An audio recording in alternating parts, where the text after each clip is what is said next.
Hey there. Want to invest in expensive stocks but don't have the cash for a full share? Investing in fractional shares on SoFi lets you own a piece of any stock on their platform with as little as $5. Welcome back to Guide with Samuel. Here's the simple way to buy them. The feature is built into every stock trade. In the SoFi Invest app, search for any stock, tap, trade, and when you enter the amount, simply type in the dollar amount you want to invest, like $25. You don't need to buy whole shares.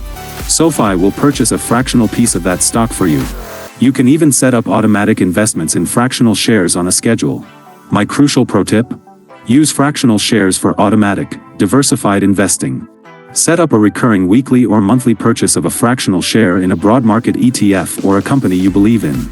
This strategy, called dollar cost averaging, builds your position over time and smooths out market volatility. That's how you make the entire stock market accessible, no matter your budget. Which company would you buy a slice of first? Let me know in the comments. If guides that democratize investing excite you, subscribe for more. Thanks for watching. I'm Samuel, and I'll see you in the next video.